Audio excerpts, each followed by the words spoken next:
Another issue that's come about in the world of the World Wide Web, or the World Wide Wild Web, is clickjacking.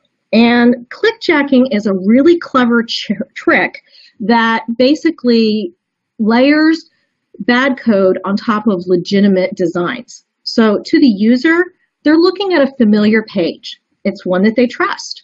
And however, when they do click actions, things that they did not mean to do wind up happening on their systems. So if your Domino servers are web enabled, you're going to want to take action to prevent clickjacking from happening on your environment and in your applications. Now, if your servers are 901 FixPack 5 or below, then in order to do that, what you need to do is you need to set up an internet site document.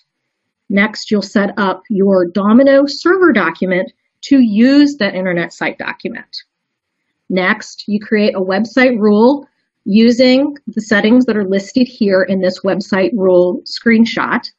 And finally, in your Domino server's notes.ini, you set HTTP allow redirect wildcards equal 1. Now, your Domino server is only going to display the actual design that should be displayed and not allow clickjacking to occur.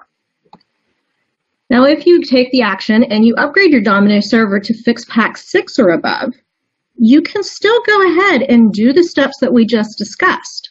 Or you can add to your notes.ini this one line HTTP additional REST header, etc. And then you have clickjacking prevented on your Domino server. And also using this action on the FixPack 6 or above servers can be really helpful for a Domino server where you do not have an internet site document. And some of us just don't use internet site documents. We either don't understand them or we just don't want to use them for some reason. And that's totally fine.